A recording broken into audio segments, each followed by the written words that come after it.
In this video, I'm going to describe the importance of understanding rehashing in order to improve the performance of your hash table.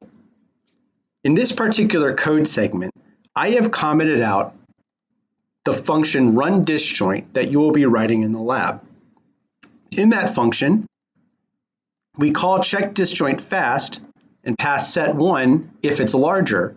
Otherwise, we pass set2 if it's greater than or equal.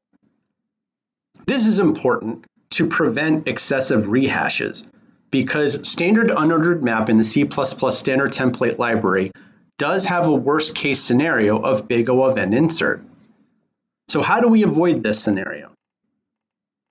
Well, let's take a look at what happens. When I pass this here, I create an unordered map. I call it unor map because I've used my #define directive to say unor map would replace standard unordered map. I template to T for the key and Boolean for the value. When I run this, I'm going to show you the initial size of vector set1, and the disjoint map has a method bucket count, which will print the number of buckets. Then I iterate through each element in the vector, and what I will do is I will first print out the size of the set and disjoint map bucket count.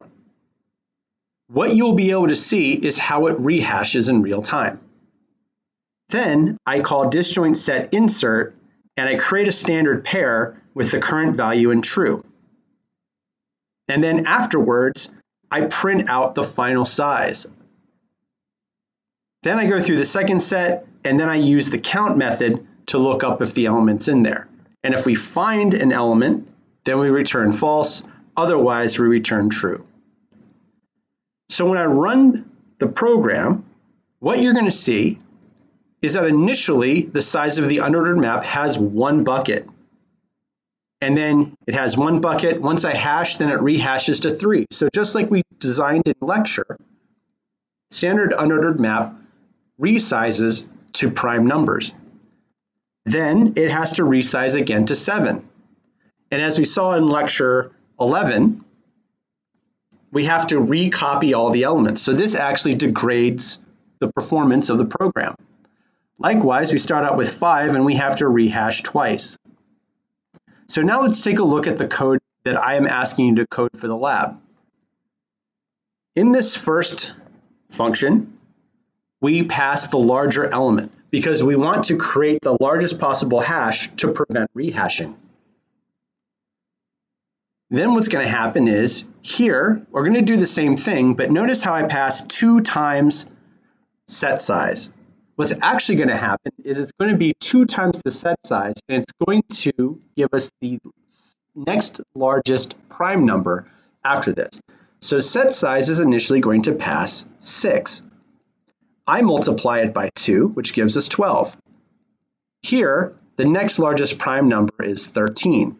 So when I print this, you're going to see set size is 6 and the bucket count is 13.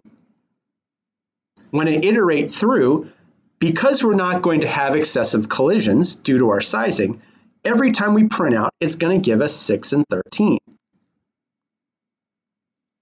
The same thing is going to happen when we run it the second time. So when I run it, watch what happens. We see that it starts out at 6 and 13 and it never rehashes because we don't need to. This has improved the performance of our approach. Same thing, I've chosen 7. We get 7 times 2 is going to be 14. And then the largest prime number after that is 17.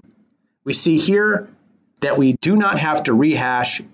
Therefore, we have improved the performance of our hash even further by understanding what's going on underneath the hood in standard unordered map.